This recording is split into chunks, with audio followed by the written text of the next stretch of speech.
اور ایک سوال یہ پیدا ہوتا ہے کہ دیکھو عام طور پہ لوگ یہ سوال کرتے ہیں اور ایک چلاتے ہیں، ٹرینڈ چل رہا ہے، کچھ پوسٹ بنا کے پھیلاتے ہیں کہ حضور پاک صلی اللہ علیہ وسلم نے اعلان نبوت کے بعد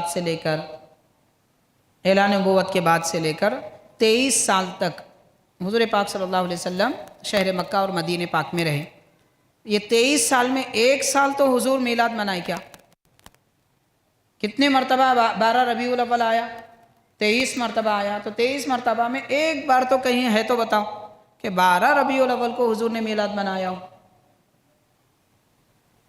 حاضرین کرام، تو اب اس قسم کے سوالات پر اور بہت سارے سوالات پیدا ہوتے ہیں۔ میں آپ کو چند سوال کروں گا۔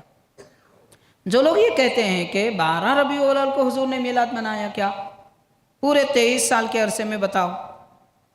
تو ہمارا سوال ہے جناب، آپ کے پاس مدرسوں میں حافظ قرآن ہوتے ہیں نہیں ہوتے ہیں؟ ہوتے ہیں۔ اور کوئی طالب علم ایک بیٹھک میں یا چند بیٹھکوں میں قرآن مجید سناتا ہے نہیں سناتا ہے؟ سناتا ہے۔ جب قرآن مجید سنانے کی محفل جب تمام ہوتی ہے، اس دن آپ کیا کرتے ہیں؟ سارے لوگوں کو جمع کر کے دیکھو ہمارے مدرسے کا بچہ اتنا بہترین قرآن یاد کیا۔ اس کے بعد دعوت کا اہتمام ہوتا ہے، وہ بچے کی گل پوشی ہوتی ہے، اسے شال پوشی ہوتی ہے، مبارکبادی دی جاتی ہے۔ آپ بتائیے حفظ قرآن اب بچے کر رہے ہیں یا صحابہ کرام کے بچے بھی کرتے تھے؟ قرآن مجید کا حفظ صحابہ کرام کے بچوں نے کیا نہیں کیا؟ خود صحابہ کرام نے کیا۔ پھر ایک حدیث میں بتا دو کہ کوئی صحابی یا کسی صحابی نے اپنے بچے کے حفظ قرآن کی تکمیل کے وقت میں ان کی گلپوشی کی ہو، مبارکبادی دی ہو، یا لوگوں کو جمع کر کے بتایا ہو میرے بچہ حافظ ہو گیا، یا مدرسے والوں نے کبھی بتایا ہو؟ اس زمانے میں کوئی بتائے تھے کہ دیکھو ہمارے مدرسے سے اتنے بچے حفظ قرآن کیے، آج ہمارے پاس اس کے ضمن میں دعوت ہے؟ پھر یہ کیسے جائز ہوا میرے بھائی؟ 12 ربیع الاول کو حضور میلاد منائے کیا؟ یہ سوال پوچھ رہے ہیں حدیث میں ہے کیا؟ پھر یہ کون سی حدیث پاک میں ہے کہ کوئی حفظ قرآن کرے یا پھر عالم دین بن جائے تو اس کو سند دی جائے، سرٹیفکیٹ دیا جاتا ہے نہیں دیا جاتا ہے؟ کیا سمجھ کے دیا جاتا ہے؟ دین سمجھ کے دیا جاتا ہے یا دنیا سمجھ کے دیا جاتا ہے؟ اگر آپ اس کو دنیا سمجھ کے دے رہے ہیں تو پھر وہ مدرسہ دین کا کیسے ہوا؟ وہ تو دین ہے۔ یعنی آپ یہ سمجھ کے دے رہے ہیں کہ ہمارے پاس یہ طالب علم نے عالم کورس کیا، حفظ کیا، ہم اس کی وثاقت دے رہے ہیں، یقین دے رہے ہیں، ہم اس کو سند دے رہے ہیں کہ واقعتاً اس نے ہمارے مدرسے سے یہ کام کیا۔ ایسا کوئی عمل نبی پاک صلی اللہ علیہ وسلم نے صحابہ کرام کے ساتھ کیا تھا یا صحابہ کرام کے بچوں کے ساتھ کیا تھا؟ پھر جب وہ ثابت نہیں ہے تو پھر میلاد کیوں منع ہوا؟ وہ آپ کا وہ عمل جائز ہے اور میلاد منع ہے۔ چلے رہنے دیجئے، کوئی بھی کسی بھی قسم کے مسلمان ان کے پاس ماہ رمضان کے آخر میں، جب رمضان کے آخری دن ہوتے ہیں، قرآن مجید حافظ صاحب نماز تراویح کی نماز میں قرآن مجید سناتے ہیں، تو حافظ قرآن کو وہ لوگ بھی ہدیہ دیتے ہیں اور ان کی گلپوشی کرتے ہیں یا شال پوشی کرتے ہیں یا کچھ تحفہ دیتے ہیں، جو میلاد کے بارے میں کہہ رہے ہیں کہ حضور کے زمانے میں نہیں تھا۔ تو رمضان میں تراویح میں قرآن مجید سنانے والے حافظ صاحب کو ہدیہ دینا حضور سے ثابت ہے کیا؟ اور وہ حافظ صاحب قرآن کب ختم کر رہے ہیں؟ 27 28 کو ختم کرتے، بعض جگہ 28 کو، بعض جگہ 27 کو۔ تو یہ قرآن مجید ایک دن پہلے ختم کرنا، یہ کون سی حدیث سے ثابت ہے؟ تراویح میں بعد میں بچے ہوئے دن کوئی اور سورہ پڑھ لینا، یہ کون سی حدیث سے ثابت ہے؟ آپ بتائیے۔ بات ختم نہیں ہو جاتی، ایسے ہزاروں سوال پیدا ہوتے ہیں میرے بھائی۔ آپ صرف میلاد کے بارے میں بول رہے ہیں، حضور پاک صلی اللہ علیہ وسلم میلاد منائے تھے کیا؟ ہم نے تو حدیث سنا دی آپ کو، صحیح مسلم کی حدیث ہے وہ تو بتا دی، لیکن ایسا جیسا آپ لوگ کر رہے ہیں 12ویں کو کرنا، میلاد کے مہینے میں کرنا، ایسا ثابت ہے کیا؟ تو میرے بھائی، نبی کریم صلی اللہ علیہ وسلم کے زمانے میں قرآن مجید کتاب کی شکل میں نہیں تھی، بڑے بڑے جانوروں کے ہڈیوں پہ قرآن مجید لکھتے تھے،